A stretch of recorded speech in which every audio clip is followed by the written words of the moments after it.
Who is saying that everything has to be in human rights terms? Or who is saying, no, I don't say that. And in fact, I don't think that human rights activists even would say that. I mean that human rights is one of the discourses we need. It is not the only discourse we need, and it is not appropriate everywhere all the time.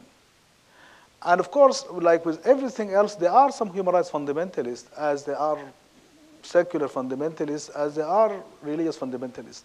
But the point is, I think if Talal's concern is that the language of human rights is not appropriate, constant, always, everywhere, for every context, absolutely true.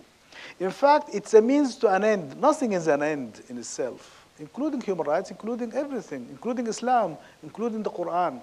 The human is the end of all means, but nothing else is an end. So my point is that I need to keep the discourse of human rights and the idea alive and vibrant and legitimate in different settings, because it is a language that can connect us globally. But every time human rights is realized, it is realized within a national context through constitutional and legal and political means locally. So the human rights do not materialize in suspended animation up there in the abstraction.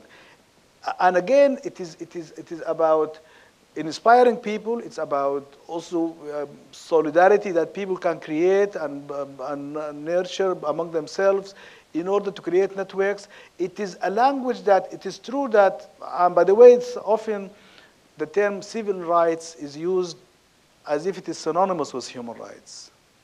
And it is not, because civil rights are the rights of the citizen, whereas human rights are the rights of the human. And the dialectic and dynamic and contestation between the limitations of citizenship, or rather of universal human rights in national context, is what we need to challenge. But there is a healthy relationship there. So the point is that in that sense, the American Declaration of Independence was not a human rights document. The French Declaration of the Rights of Man and Citizen was not a human rights document. There was no human rights documents until the Universal Declaration of 1948. Because all of those documents were about the rights of citizens, not of the rights of the human. Now, Americans, with all due respect, are particularly chauvinistic and tendency to be exceptionalist, and it comes with power. It is not because they are American. It is because they can get away with it most of the time, or so it seems.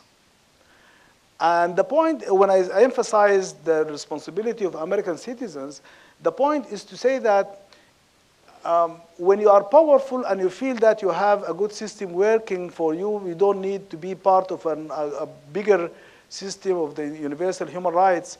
I think that's very short-sighted and very dangerous and unbecoming of really a civilized nation. That the idea that what happens to other people is immaterial to you because you have it good in your home country and you have your institutions and your political process, that is not good enough. So in a way, to challenge, to say, actually, you do need this, even if in terms of your own national system and your own political and democratic system, things seem to be going well. Because there is a global interconnectedness of the human everywhere and so on. So not to belabor the point, but granted, I am, for one, I'm not saying that human rights discourse is to be constantly, always, and everywhere to be used. Absolutely not. But there are situations where only that discourse will be effective. And there are situations where other discourses will be effective.